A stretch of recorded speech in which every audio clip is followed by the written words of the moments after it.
सहनाववतु सहनौ भुनक्तु सह वीर्यं करवावहै तेजस्विनावधीतमस्तु मा विद्विषावहै। ओम शांति शांति शांति। मीमांसा दर्शन की 28वीं कक्षा। मीमांसा दर्शन के प्रथम अध्याय के प्रथम पाद के 21वें सूत्र तक हमने पिछली कक्षा में देखा था। प्रसंग शब्द की नित्यता का है, सिद्धांती शब्द की नित्यता को स्थापित कर रहा है। उसमें उन्होंने पीछे के पाठ में हेतु दिए थे। वो था कि संख्या का अभाव होने से, शब्द में संख्या का अभाव, जब हम आवृत्ति करते हैं तब वहां ये 8 शब्द बोले ये नहीं कहा जाता, 8 बार करके बोला ये कहा जाता है। इस व्यवहार को देखते हुए इन्होंने कहा कि ये वही शब्द है और हमारे मन में भी यही प्रत्यभिज्ञा, यही स्मृति ज्ञान होता है कि ये वही शब्द है, नया नया नहीं कहा जाता। तो इस दृष्टि से शब्द नित्य है। तो पिछले पाठ में से किन्हीं को कुछ पूछना है तो पूछ सकते हैं। ओम आचार्य जी। हाँ। पृष्ठ संख्या 73। हाँ। सूत्र संख्या 20। हाँ। इसमें जो 8 बार गो शब्द का उच्चारित हुआ है, तो ये काल की दृष्टि से यदि देखते हैं तो जितने गो शब्द हमने उच्चारण किए हैं, उच्चारित किए हैं, उनमें भेद आ जाएगा। हाँ। तो फिर उसका कर्तृत्व एक नहीं रहेगा। कर्तृत्व भेद कैसे आएगा? जो काल की दृष्टि से देखेंगे वो पहले भिन्न काल में उच्चारित हुए। ठीक है। वो उसमें जो उच्चारण करने वाला जो कर्तृत्व है उसमें भेद आएगा।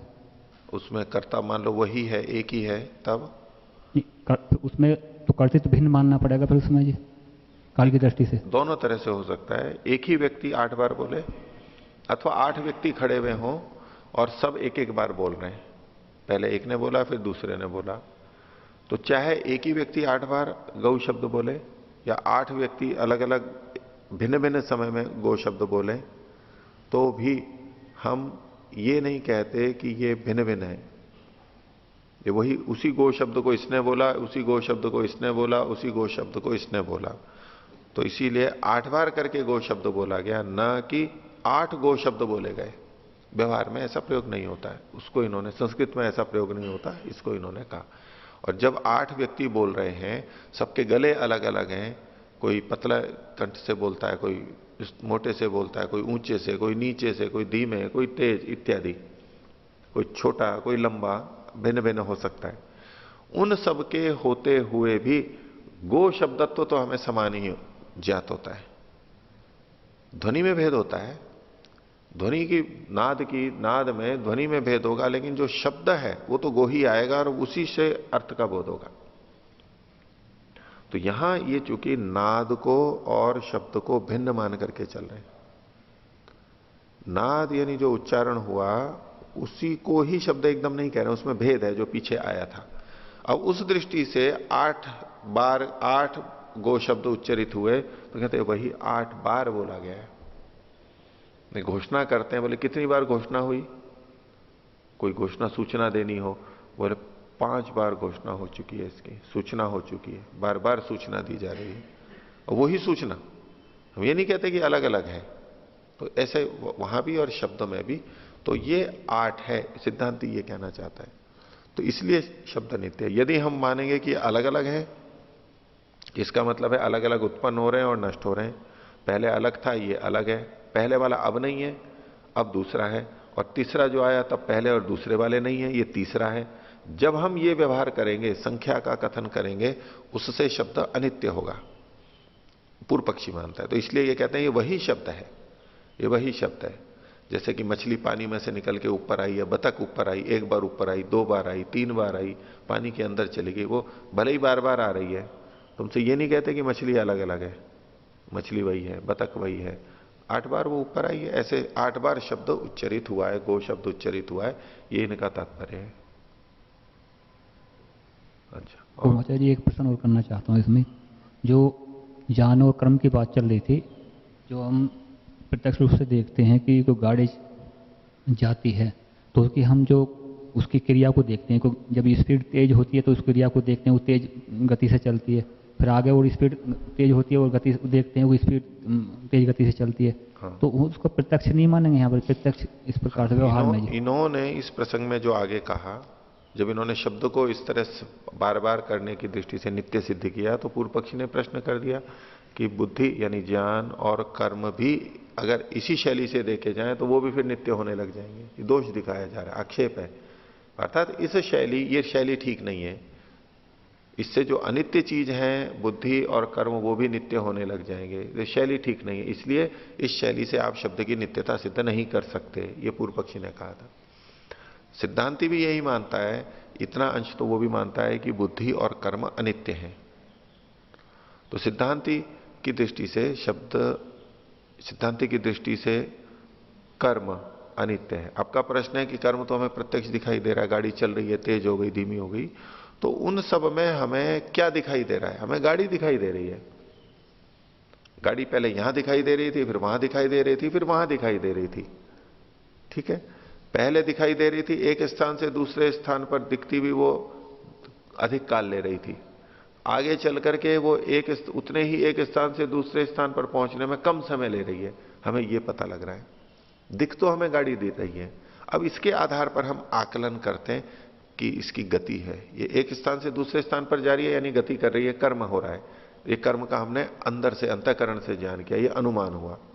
और यहां भिन्न स्थान को कम समय में प्राप्त कर रही है या भिन्न स्थान को अधिक समय में प्राप्त कर रही है, इसका मतलब उसमें गति में, क्रिया में भेद है। यह हमें प्रत्यक्ष नहीं होता, ये अनुमान से जानते हैं। तो व्याकरण का, मीमांसा का, इनका इसी दृष्टि से कथन होता है कि क्रिया कर्म को हम प्रत्यक्ष नहीं करते, अनुमान से जानते हैं।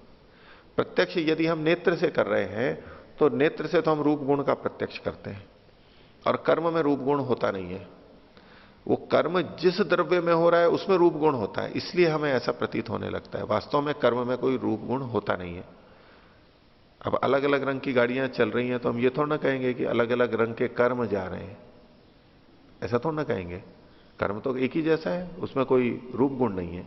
ऐसे तो जब रूप गुण नहीं है कर्म में, तो नेत्र से उसका प्रत्यक्ष हो ही नहीं सकता है, नेत्र रूप को ही देखता है।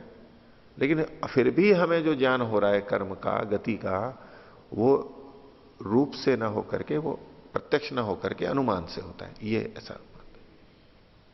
और कोई बोलिए। ओम।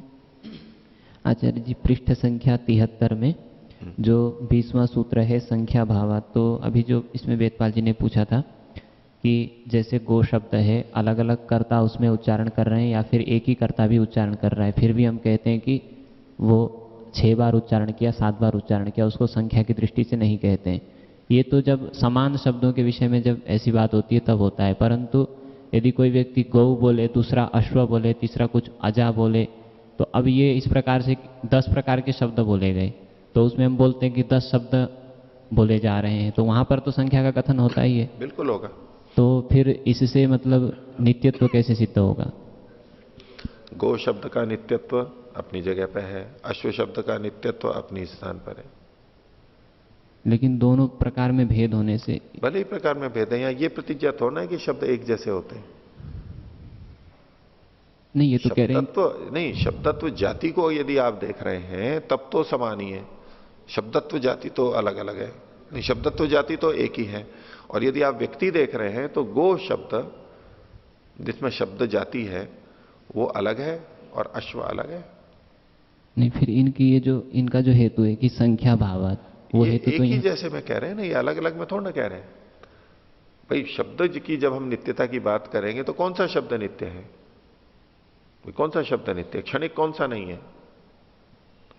तो कुछ किसी शब्द को उठाएंगे ना।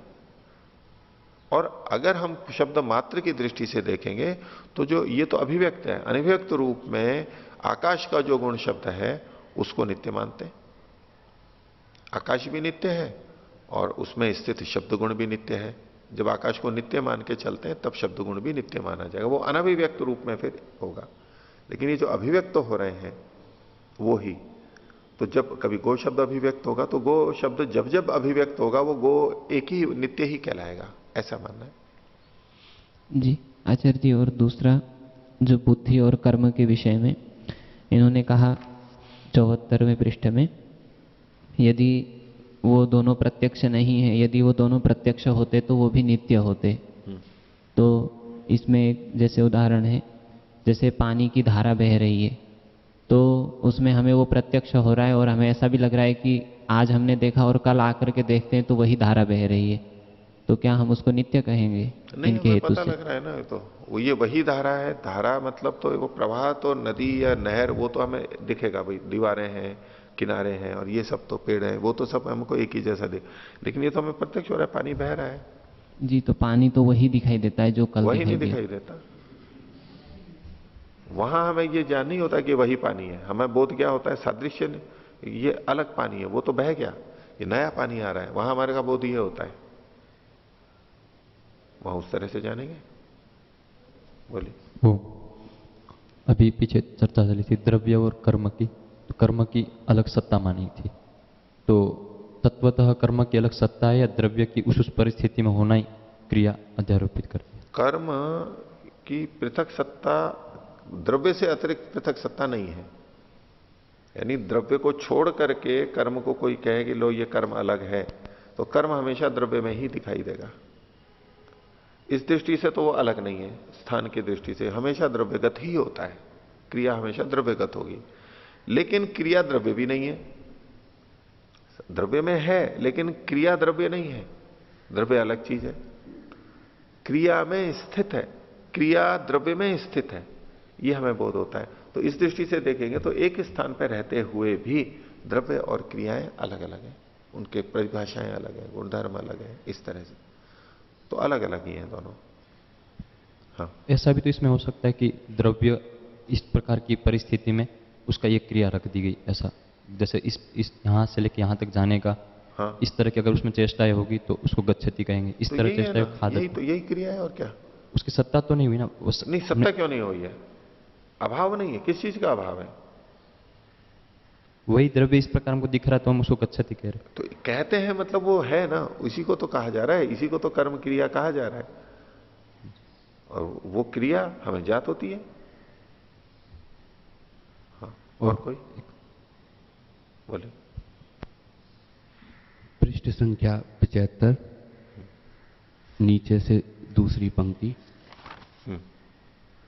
इसमें यहां पे इति आनुमानिकः ऐसा कहा है, तो ये तो उपमान होना चाहिए था। अगर सदृश से जो ज्ञान होता है तो वो तो उपमान प्रमाण से होता है, नहीं, तो अनुमान से कैसे करेंगे? नहीं, वो सादृश्य से जो ज्ञान होता है वो उपमान प्रमाण, वो एक अलग चीज हो गई। जब हम यहां करते हैं स इति मतलब आप शब्द के संदर्भ में देख लिया अब इसको, गो शब्द ये वही शब्द है, स इति, स मतलब वही, ये वही है, ये वही है, ये वही है, ये जो ज्ञान हो रहा है ये तो है प्रत्यक्ष, ठीक है, और ये वैसा है, उस जैसा है, सदृश का मतलब ज्ञान उस जैसा है। यहां किसी एक चीज से दूसरे को समझाया नहीं जा रहा है, ज्ञात से अज्ञात को समझाया नहीं जा रहा है। जैसे उपमान में है हम, या नीलगाय कैसे होती है, पहले गाय जैसी होती है, ये एक अलग चीज है। यहां तो हमें वो शब्द पहले भी सुनाई दिया था, प्रत्यक्ष हुआ था, बाद में भी हो रहा है, ये तो हमें ज्ञान हो रहा है। इसके अतिरिक्त दूसरी बार जब शब्द उच्चरित हुआ तब हमें ये हुआ कि ये उस जैसा है। ये जो बोध हुआ सादृश्य का ज्ञान, सदृश है, ये उस जैसा है, ये उस जैसा है, ये उस जैसा है, ये जो ज्ञान है ये प्रत्यक्ष नहीं है। हमने मान लीजिए दो लेखनियां हैं, एक जैसी हैं, ये एक लेखनी देखी, एक गाड़ी देखी, हाँ ये ऐसी है, फिर दूसरी गाड़ी भी दिखाई दी, ये उसी जैसी है। तो नेत्र ने सदृशता को नहीं बताया, नेत्र ने तो पहली बार की लेखनी जो थी किस रंग रूप वाली है वो बता दिया था, दूसरी उसी जैसी लेखनी आई, उसको भी क्या रंग रूप है वो बता दिया, या एक गाड़ी को बता दिया, दूसरी को बता दिया, एक साइकिल को बता दिया, दूसरी साइकिल को बता दिया। जो जो उसके रंग रूप थे वो अंदर पहुंचा दिए। बस नेत्र ने तो इतना ही किया है। यानी प्रत्यक्ष करने वाली इंद्रिय जो नेत्र है उसने तो केवल इतना किया है कि ये ऐसा ऐसा है। पिछली बार हमने उस जैसी गाड़ी को, लेखनी को देखा था, उसके लिए भी पहुंच गया था अंदर कि ये ऐसी ऐसी है। दूसरी बार भी गया, ये ऐसी ऐसी है इस रंग रूप वाली। अब जब उन दोनों ज्ञानों का मेल होगा अंदर, जैसा ये है वैसे वो स्मृति आ जाएगी, ये तो उसी जैसा है। ये जो सादृश्य ज्ञान हो रहा है, ये सादृश्य ज्ञान प्रत्यक्ष से नहीं हो रहा है, ये अंदर हो रहा है। तो इसलिए इन्होंने कहा, क्योंकि प्रत्यक्ष तो साक्षात होता है, अनुमान प्रत्यक्ष के बाद में होता है। यहां हमने दूसरी वस्तु को प्रत्यक्ष किया पहले, ये ऐसी ऐसी है, वो गया और उसके अनुक्षण होता है, एकदम साथ ही साथ है, हमें लगेगा कि बिल्कुल वैसा ही उसी समय हो रहा है, लेकिन अंतर रहेगा, कितना भी कम हो लेकिन अंतर रहेगा। अब जब ये बाद में ज्ञान हो रहा है, ये प्रत्यक्ष के बाद में होता है, इसलिए इसको अनुमान कहेंगे। तो इस दृष्टि से इन्होंने कहा स इति प्रत्यक्ष प्रत्यय सदृश इति आनुमानिका। दोनों का हम प्रत्यक्ष कर चुके थे, ये उस जैसा है। अब ये जो बोध हो रहा है, उपमान प्रमाण में तो था होता है कि हमने एक चीज को देखा, अब दूसरी चीज को फिर और कहीं देखेंगे, हमने जाना नहीं है अभी, वो वस्तु ही अलग होती है, ये उस जैसी है। एक आलू को देखा, फिर दूसरे आलू को देखा, अब कहेंगे कि ये तो उसी जैसा है, ये एक अलग बात है। हमने गधे को देख रखा है, अब जैबरे को देखते हैं, बोले गधे जैसा है अथवा घोड़े जैसा है, ये जो हम कहते हैं, ये एक अलग बात है। हाँ 75वें पृष्ठ में, हाँ ऊपर से तीसरी पंक्ति, हाँ इसमें न च असिद्धे अभावे व्यामोह न च सिद्धो अभावः हाँ तस्मात् असति व्यामोहे न अभावः। हाँ इसके आगे जो कहा यह समझना, तद एतद आनुपूर्व्या सिद्धम। हाँ, अनुपूर्वी मतलब आगे पीछे से, पहले ये ऐसा है तो ये ऐसा है, ऐसा है तो ये ऐसा है, ये अनुपूर्वी हुई। ये हुआ तो ये हुआ, ये हुआ तो ये हुआ। व्यामोह मतलब भ्रांत ज्ञान, उल्टा ज्ञान, उन्हीं के लिए कह रही। देखिए पंक्ति देखिए,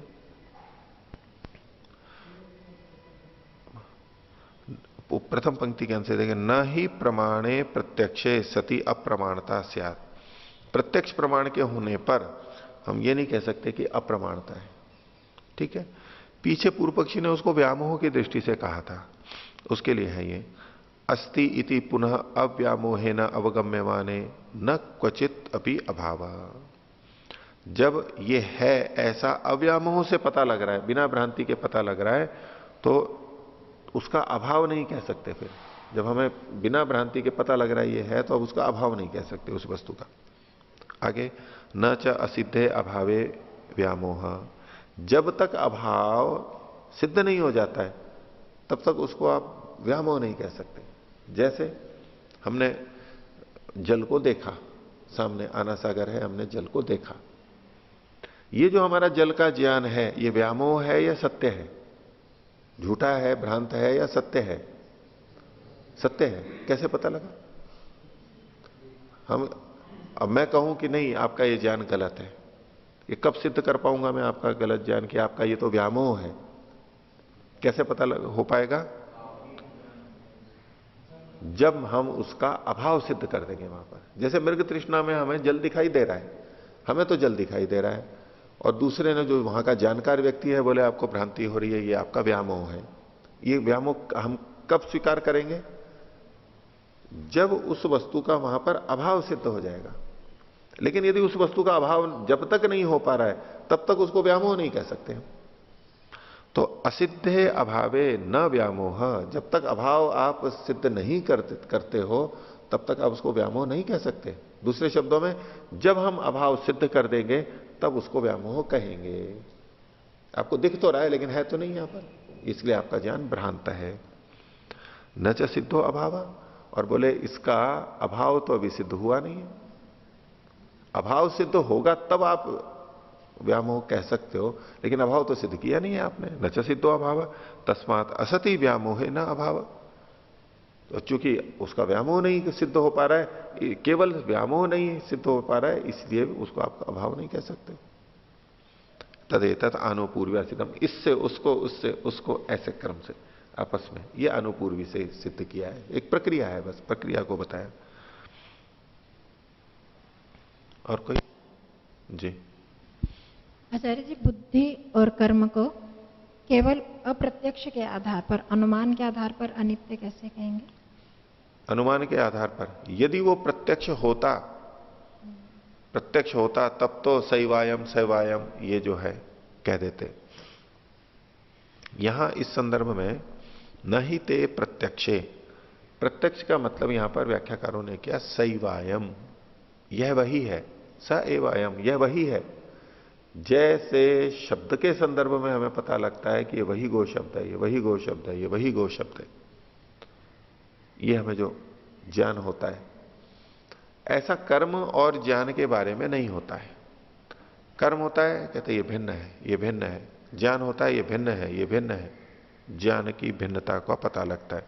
तो सैवायम को लेते हुए इन लोगों ने व्याख्या की है।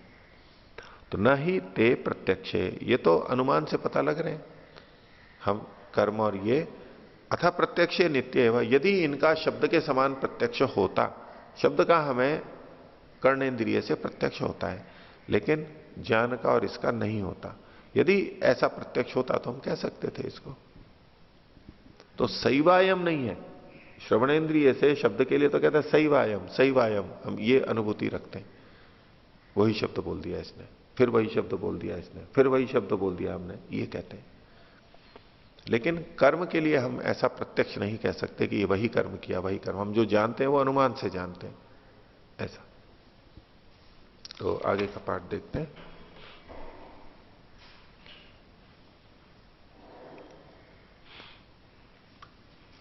हमारा 21वें सूत्र तक हो गया था, आज 22वां सूत्र प्रारंभ करते हैं। मीमांसा दर्शन के प्रथम अध्याय का प्रथम पाद और उसका 22वां सूत्र। शब्द की नित्यता को सिद्धांति सिद्ध कर रहा है। तो 22वें सूत्र में कहा प्रख्या अभावाच योगस्य, प्रख्या अभावाच। तो इसके पहले सिद्धांति यानी भाष्यकार थोड़ी भूमिका बता रहे हैं, उस भूमिका को बता के इसको सिद्ध कर रहे हैं। योग कहते हैं दो चीजों के मेल को, जिस संदर्भ में उसको भी कहते हैं, जोड़ को कहते हैं। तो योग का, और प्रख्या कहते हैं ज्ञान को, प्रकर्ष ख्याति ज्ञान बोध। तो योग के ज्ञान का अभाव होने से, शब्द के योग के ज्ञान का अभाव होने से भी शब्द नित्य है। हम अनित्य किसको कहते हैं? जिसके अवयवों को हम जोड़ करके देखते हैं, जोड़ करके देखते हैं। तो शब्द के संदर्भ में जो चीजें कही जाती हैं उसमें वो हमें दिखाई नहीं देता, ज्ञात नहीं होता। इसको देखिए भाष्य में, इदम पदेभ्य केभ्यश्चित उत्तरम सूत्रम। ये जो सूत्र है ये कुछ पदों के बाद में समझना चाहिए, यानी पृष्ठभूमि में, भूमिका में कुछ चीज कहना चाहते हैं। क्या है? पूर्व पक्षी की तरफ से आएगा, ननु वायु कारण का स्यादिति। ये जो शब्द है ये वायु कारण वाला है, वायु के संयोग वियोग से बनता है, इसका कारण वायु है। वायु नहीं होती है तो शब्द सुनाई नहीं देता है। वायु वेग से या दिशा में जाती है तो हमें शब्द स्पष्ट सुनाई देता है, वायु की दिशा वेग के अनुसार। विपरीत होता है तो कम सुनाई देता है। तो कहते हैं कि ये वायु कारण वाला है शब्द, और शब्द को वायु कारण वाला कहा यानी कारण बता दिया तो वो अनित्य सिद्ध होने लगेगा। जिसका कारण होता है वो अनित्य होता है। तो इसी को आगे कह रहा है, वायु उद्गतः संयोग विभागई शब्दों भवति। उद्गतः वायु, ऊपर निकली हुई वायु, उद्गत ऊपर निकली हुई वायु। संयोग और विभाग के द्वारा शब्दों भवति यानी शब्द बन जाती है। वो वायु ही ऊपर आकर के संयोग विभाग के द्वारा शब्द के रूप में बदल जाती है। यानी शब्द ही वायु, यानी वायु ही शब्द बन जाता है। ऊपर निकली हुई वायु विभिन्न संयोग विभाग के द्वारा शब्द के रूप में बदल जाती है, यानी वायु ही शब्द बन जाती है। इस तरह की अभिव्यक्ति है। और इसके लिए वो अपने वचन की पुष्टि के लिए, अपनी बात की पुष्टि के लिए शास्त्र का वचन दे रहा है। क्या? तथा च शिक्षाकारा आहु, शिक्षाकारों ने इस बात को कहा है। एक किसी शिक्षा सूत्र में मिलता होगा, जैसे अभी पाणिनीय शिक्षा सूत्र है और अपिशल का भी है और भी कईयों के माने जाते हैं, तो उस तरह से किसी शिक्षा सूत्र का वचन यहां पर दे रहे हैं। क्या वचन है?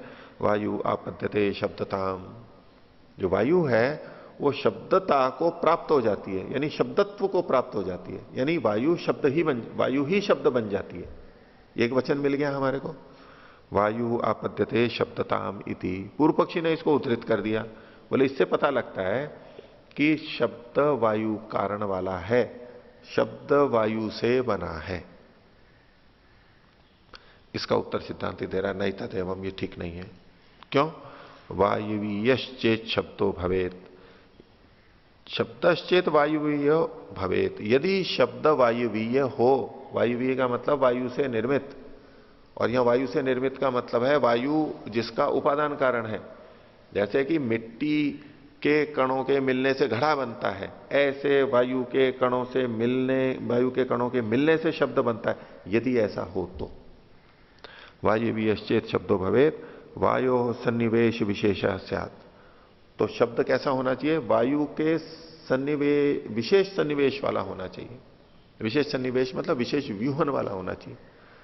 जैसे घड़ा मिट्टी से बनता है, तो वो क्या होता है? मिट्टी के सन्निवेश विशेष को ही हम घड़ा कहते हैं, यानी मिट्टी कुछ विशेष प्रकार से रखी गई है, समायोजित की गई, उसका व्यूहन एक विशेष प्रकार से किया गया, तो उसको हम घड़ा कहते हैं। तो यदि वायु से शब्द बना होता तो शब्द वायु का सन्निवेश विशेष होता। न च वायुवीयान अवयवान शब्दे सतः प्रत्यभिजानीमः। विद्यमान शब्दों को न च वायुवीयान अवयवान सतः होते हुए विद्यमान वायुवीय अवयवों को शब्द में हम नहीं जानते, स्वीकार नहीं करते, जाना नहीं जाता है, हमें प्रतीति नहीं होती है। यदि शब्दों के अवयवों से नहीं, यदि वायु के अवयवों से शब्द बना होता तो शब्द में वायु के अवयव हमें प्रतीत होने चाहिए। जैसे घड़ा मिट्टी के कणों से बना है तो घड़े में मिट्टी के कण हमें प्रतीत होते हैं, ऐसे शब्द में भी वायु के कण प्रतीत होने चाहिए। वायु हो सन्निवेश विशेष स्यात् न च वायुवीयान अवयवान शब्दे सतः प्रत्यभिजानीम। कैसे? उसके लिए उदाहरण दे रहे हैं। यथा पटस्य तंतुमयान अवयवान। जैसे कपड़े के तंतु रूप अवयवों को हम जान लेते हैं और उससे हमें पता लग जाता है कि कपड़ा तंतुओं से बना है। तो यदि वायु से ही शब्द बना होता तो शब्द सुनने पर हमें वायु के अवयवों का ज्ञान होना चाहिए था। तो न चैवम भवती, लेकिन होता नहीं है। अब वायु के कणों का हमें ज्ञान कैसे होता? आंख से तो दिखते नहीं है। तो स्याच्चेद एवं स्पर्शनेन उपलभेमहि। यदि शब्द वायु से बना होता तो शब्द हमें स्पर्श से भी पता लग जाना चाहिए था। क्यों? क्योंकि वायु में स्पर्श गुण होता है। वायु में स्पर्श गुण है तो वायु से बनी हुई वस्तु में भी स्पर्श गुण होना चाहिए। तो शब्द को हमें स्पर्श से भी जान लेना चाहिए, लेकिन वो होता नहीं है। इससे पता लगता है कि शब्द वायुवीय नहीं है, और वायुवीय होता तो अनित्य मान सकते थे, लेकिन वायुवीय नहीं है। आगे, न च वायुवीयान अवयवान शब्दगतान स्पृशाम। वायु शब्द में स्थित वायुवीय अवयवों को हम स्पर्श नहीं कर पाते हैं। तस्मात् न वायु कारण का, इसलिए वायु कारण वाला नहीं है। अतो नित्य है, इसलिए नित्य है। तो सूत्रार्थ कैसे बनेगा? प्रख्या अभावाच्च योगस्य। योग के यानी वायु के कणों के योग के ज्ञान का अभाव होने से, अब अगर पृष्ठभूमि नहीं होती तो भाई ये कैसे पता लग रहा है? वायु भी तो नहीं लिखा है यहां पर। योग के ज्ञान का अभाव होने से, संयोग, योग मतलब संयोग के ज्ञान का अभाव होने से। तो संयोग किन के बीच में है? तो पूर्व पक्षी जो कह रहा है वायु का, तो वायु की पृष्ठभूमि लेते हुए इन्होंने यहां पर लिखा है योगस्य मतलब संयोगस्य। आगे और अपनी पुष्टि में सिद्धांति बोल रहा है, 23वां सूत्र है लिंग दर्शनाच्च। लिंग के लक्षण के चिन्ह के देखे जाने से भी शब्द नित्य है। कैसे? तो उन्होंने कहा लिंगम चैवम भवति, ये लिंग मिलता है। वाचा विरूप नित्यया, ये वेद मंत्र है ऋग्वेद का, नीचे लिखा हुआ है 8:75:6।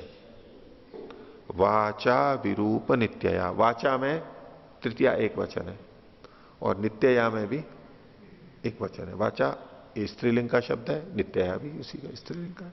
तो नित्यया वाचा, ये यहां पर कथन आ गया। यहां पर वाणी का वा का विशेषण नित्यता को बताया गया। नित्यया वाचा, वाचा का विशेषण नित्यया बना है। विशेषण विशेष से संबंध हमें स्पष्ट पता लग रहा है। तो इससे पता लगा कि वाणी नित्य है। अब वाणी का मतलब यहां पर वेद की दृष्टि से है, वैदिक ज्ञान का। यह हम शुरू से देख ही रहे हैं कि यहां जिन शब्दों की वाणी की चर्चा की जा रही है वो मुख्य रूप से कहां घटेगी? वेद के ऊपर घटेगी। लौकिक के लिए सब जगह नहीं घटेगी। लोक में जो वेद के शब्द हैं उनके लिए फिर भी घट सकती है, बाकी जगह नहीं घटती हो। तो वाचा विरूप नित्यया।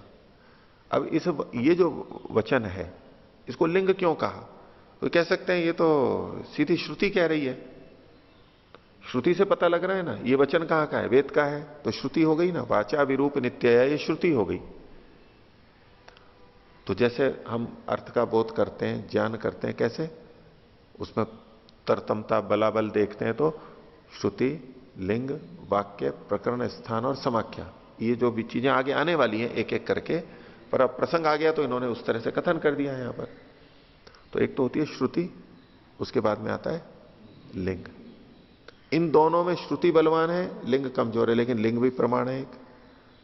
वाक्य, प्रकरण, स्थान और समाख्या की अपेक्षा लिंग अधिक बलवान है, लेकिन एक प्रमाण तो है, निर्णय तो करता है। तो वाचा विरूप नित्यया में हमने श्रुति से नहीं जाना है, हमने कैसे जाना है? लिंग से जाना है।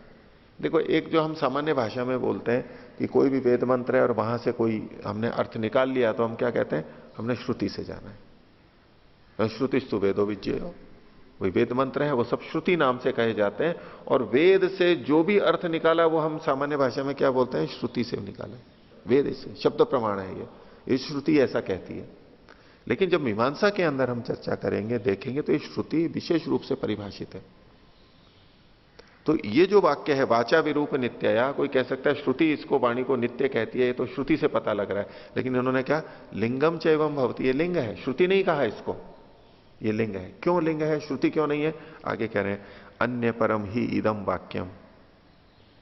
ये जो वाक्य है ये अन्य परक है, इस वाक्य का अर्थ कुछ और है। ये वाक्य किस लिए कहा गया है? ये वाक्य वाणी की नित्यता को बताने के लिए नहीं कहा गया था।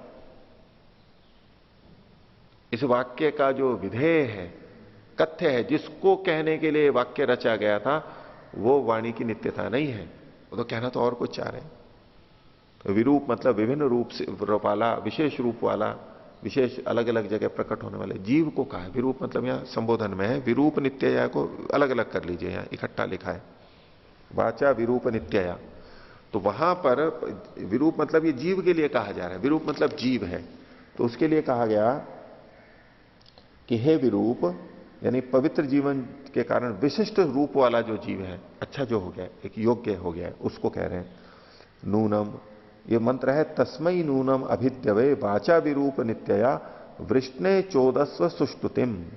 वृष्णे उस वृष्टिकारक कृपा करने वाले परमात्मा के लिए सुष्टुतिम चोदस्व, स्तुति को बोलो, परमात्मा की स्तुति को करो। और कहा किसको जा रहा है?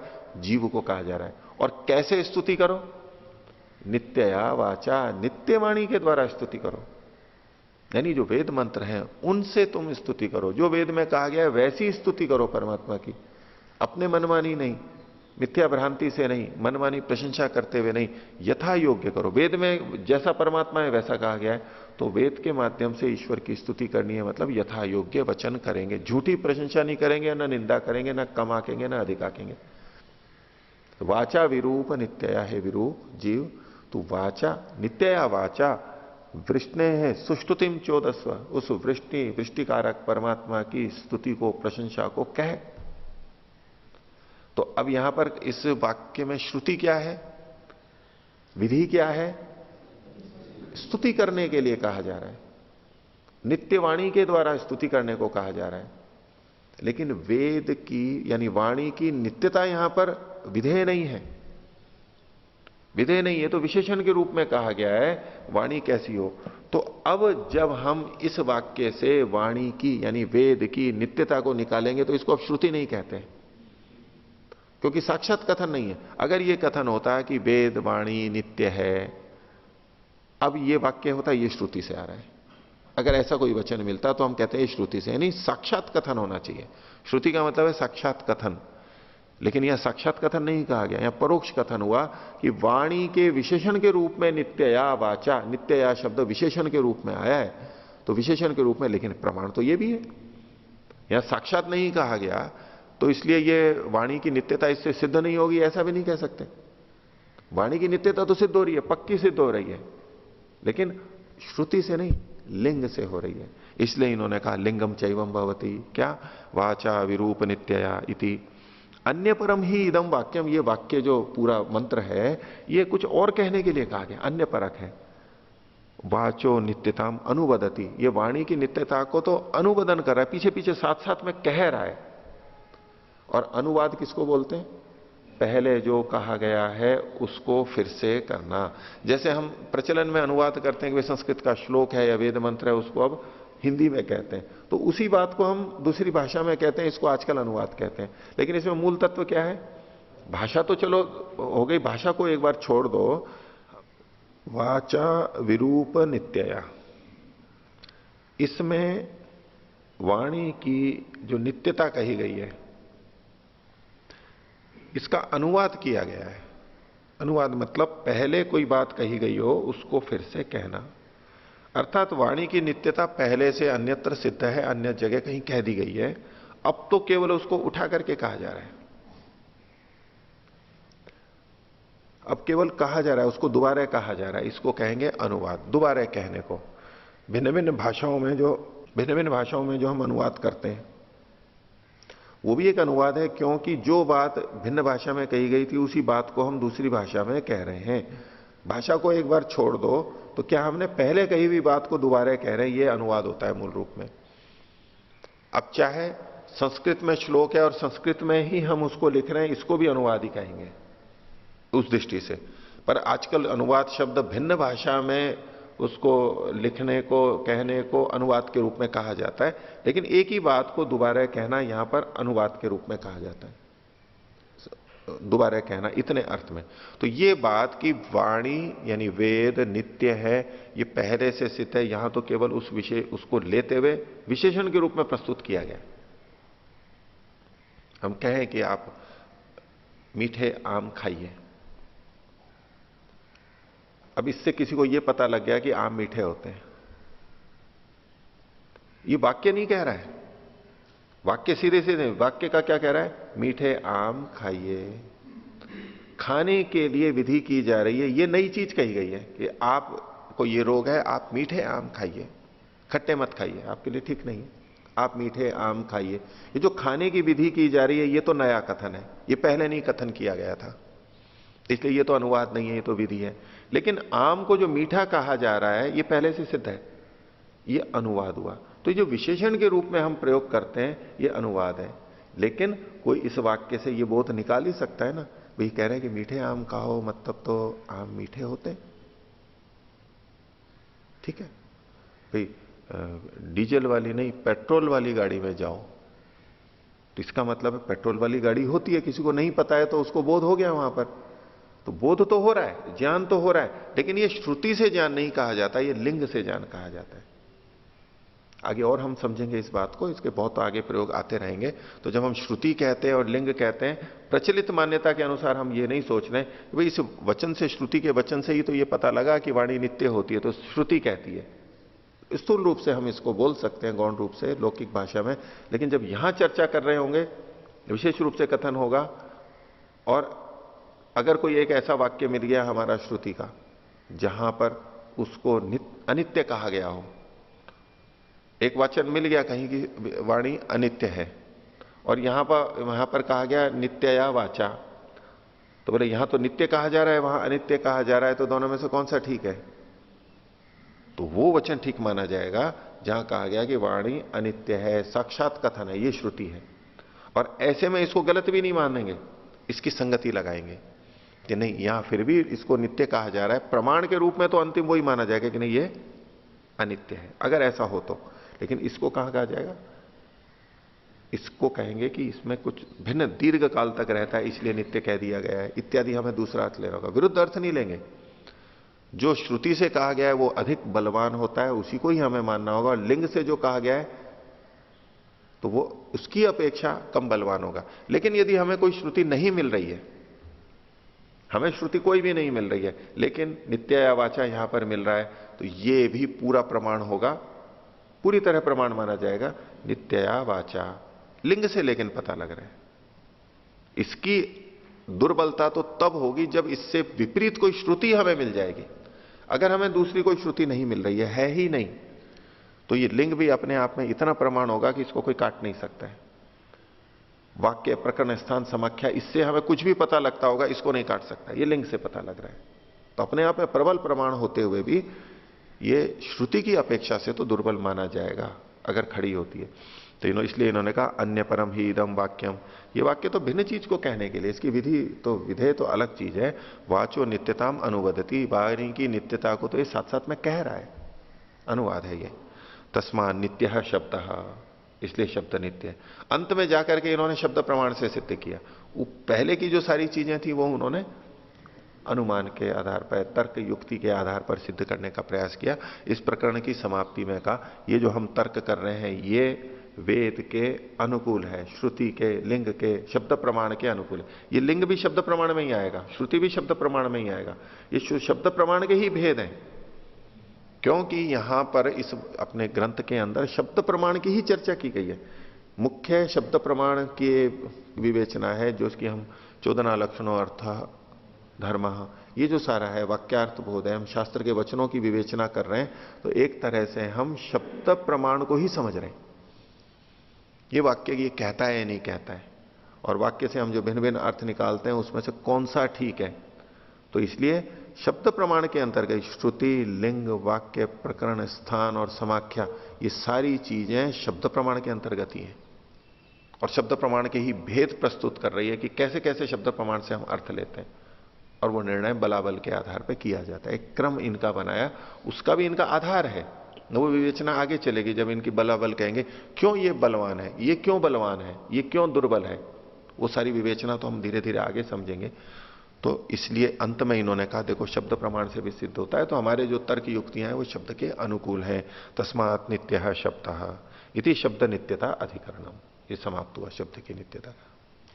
ठीक है, आगे देखिए अगला अधिकरण, ये 7वां अधिकरण प्रारंभ हो रहा है, जुड़ा हुआ इसी से संबंधित है, लेकिन अब तक जो हमने पृष्ठभूमि देखी इसके आधार पर कुछ और आगे चल रहे हैं। अधिकरण क्या है? वाक्याधिकरणम, वाक्य का अधिकरण शुरू हो रहा है, वाक्य के बारे में चर्चा चलेगी अब।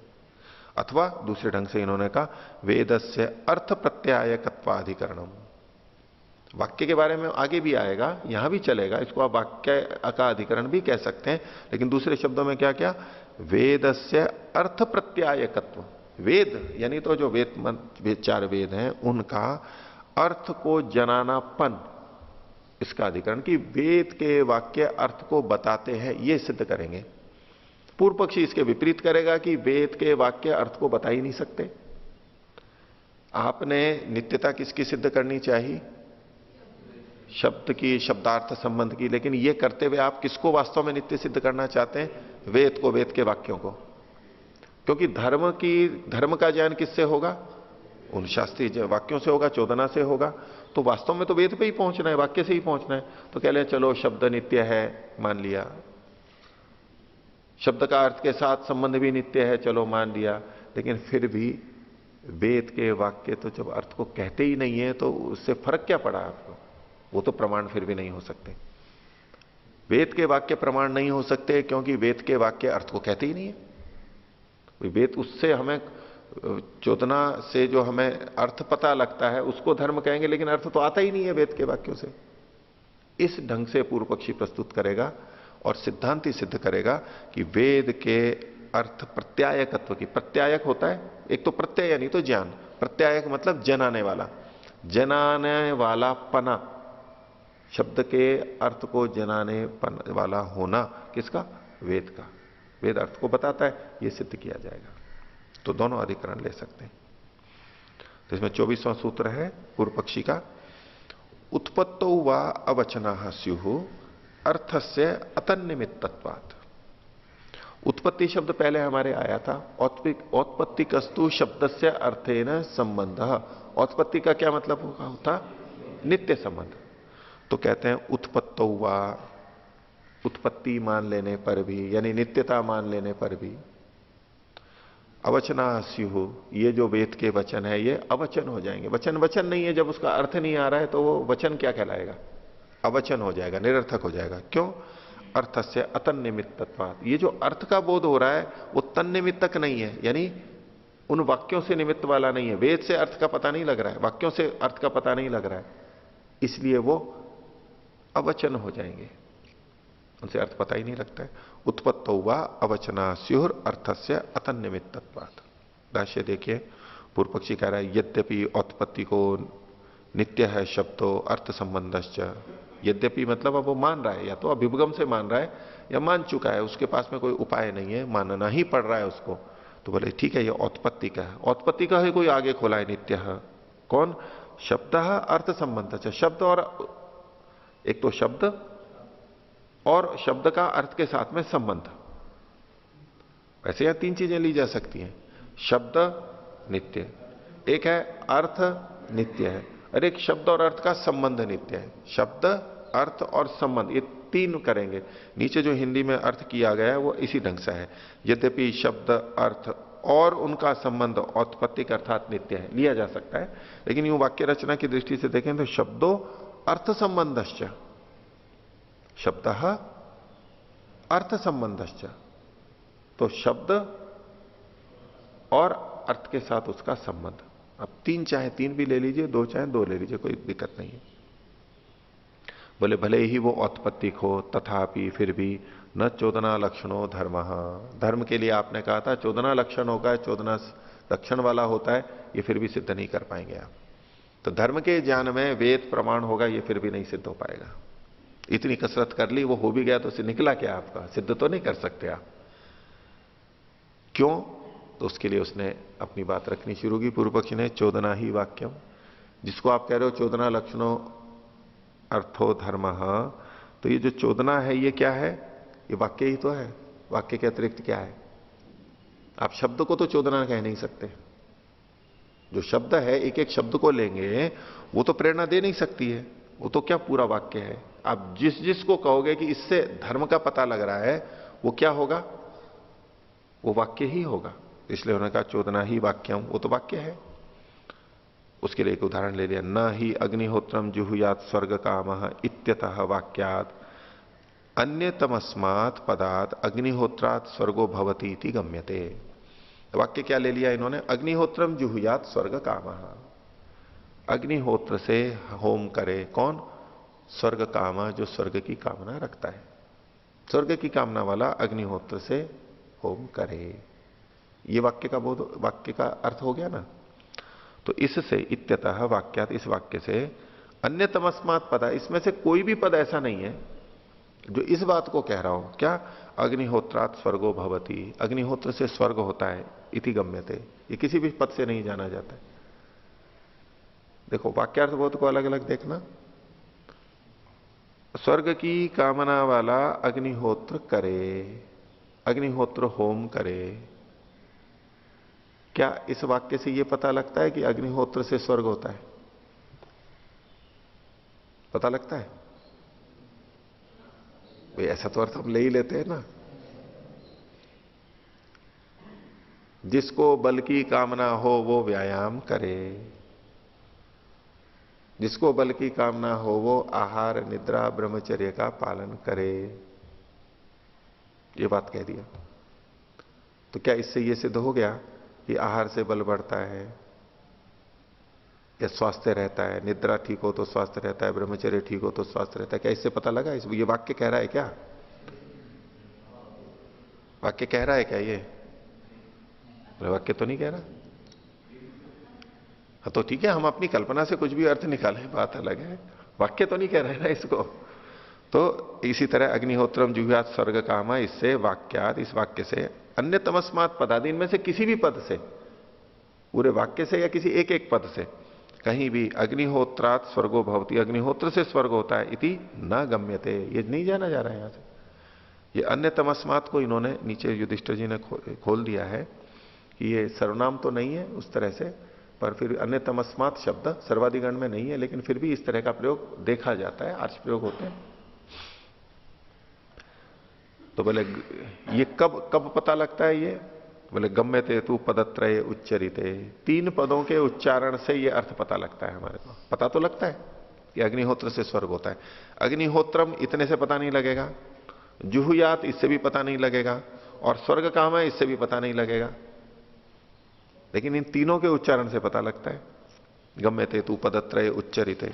आगे न च अत्र चतुर्थ शब्दो अस्ति अन्यद अतः पदत्रय समुदायात, इन 3 पदों के समुदाय से भिन्न कोई चौथा पद तो यहां है नहीं, 3 ही पद है। तो पीछे जो पूर्व पक्षी ने बात कही थी, जो अग्निहोत्रम जुह्यात स्वर्ग काम है, उसमें एक चीज वो क्या कहना चाह रहा है, किस चीज का खंडन कर रहा है, ये क्या कहना चाह रहा है, सिद्ध कर रहा है, और ऐसा करके वाक्य निरर्थक है ये करना है अंतिम उद्देश्य तो। लेकिन यहां इसने क्या कि प्रत्येक पद वाक्यार्थ का बोधक नहीं होता, प्रत्येक पद वाक्य के अर्थ को नहीं बताता। एक एक पद, 3 पद है ना, तो ये जो अर्थ निकल करके आ रहा है कि अग्निहोत्र से स्वर्ग होता है, ऐसा अर्थ हमने निकाल भी लिया, लेकिन इन तीनों पदों में से एक एक से किसी से भी ये अर्थ नहीं निकल रहा है। और यहां 3 से अतिरिक्त तो कोई पद है नहीं, 4 तो चौथा तो कोई है नहीं जिससे ये अर्थ निकल करके आ रहा हो, और इन 3 का ये अर्थ है नहीं। आगे न च एवं समुदायो अस्ति लोके, और ये जो समुदाय है, कभी बार हम कहेंगे नहीं इन तीनों के समुदाय से अर्थ का बोध हो रहा है, बोले ये समुदाय तो लोक में है ही नहीं, ये तो लोक में प्रचलित शब्द नहीं है, वाक्य नहीं है, ये तो शास्त्र से ले रहे हो आप। न च अयम समुदायो अस्ति लोके यतो अस्य व्यवहाराद अर्थो अवगम्यता, कि इसका इस समूह पद समूह का हमने पहले व्यवहार कर लिया हो, और व्यवहार कर लिया और अब जब हमने इसको दोबारा सुना तो अर्थ जान लिया। जैसे कि किसी शब्द का अर्थ हमें पहले से पता हो, तो जब हम दोबारा उस शब्द को सुनते हैं तो अर्थ जान लेते हैं। लेकिन ये वाक्य लोक में तो प्रचलित है नहीं, ये तो अभी सुनने में आता है, लेकिन यूं सामान्यतया नहीं है, शास्त्र से ही गया हुआ है, तो लोक से तो हमें पता नहीं है उस वाक्य का। और अब वेद में जब हम, वेद में या शास्त्रों के अंदर, वेदानुकूल शास्त्रों में जब हम इस वाक्य को देखते हैं, तो इसका अर्थ हम कैसे निकाल सकते हैं जब हमने पहले अर्थ को, इसी वाक्य का अर्थ पहले जाना नहीं है। जबकि शब्द और भाषा में तो क्या होता है, पहले जानना चाहिए फिर हम दोबारा जान सकते हैं। तो इसलिए कहा ये तो ही अस्य व्यवहारात अर्थो अवगम्यता। और ये जो पीछे कहा गया था न च अत्र चतुर्थ शब्दों अस्ति अन्यद अतः पद समुदाय पदत्रय समुदायात, इसमें पूर्व पक्षी कहना चाहे जो श्रूयमाण पदों से भिन्न कोई वस्तु वाक्य है, इसका वो खंडन कर रहा है। जो श्रूयमाण पद हैं उससे भिन्न को वाक्य कोई अलग वस्तु है, ये नहीं है, निषेध कर रहा है। और ये जो कहा गया न चायम समुदाय अस्ति, इससे क्या कर रहा है, पदों का समूह वाक्य है, इसका खंडन कर रहा है वो।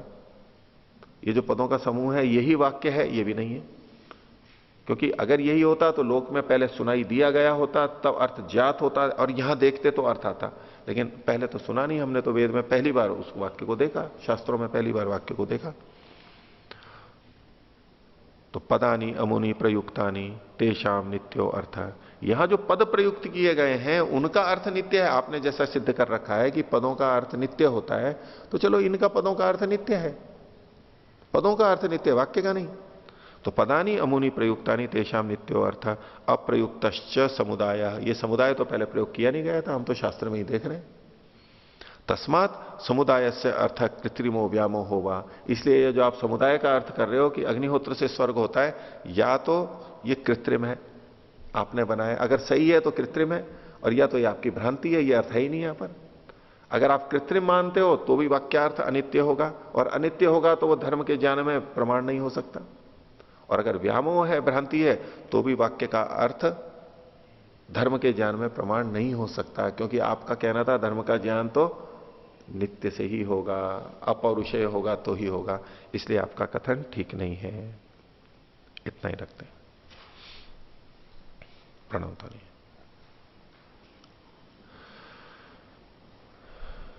सभी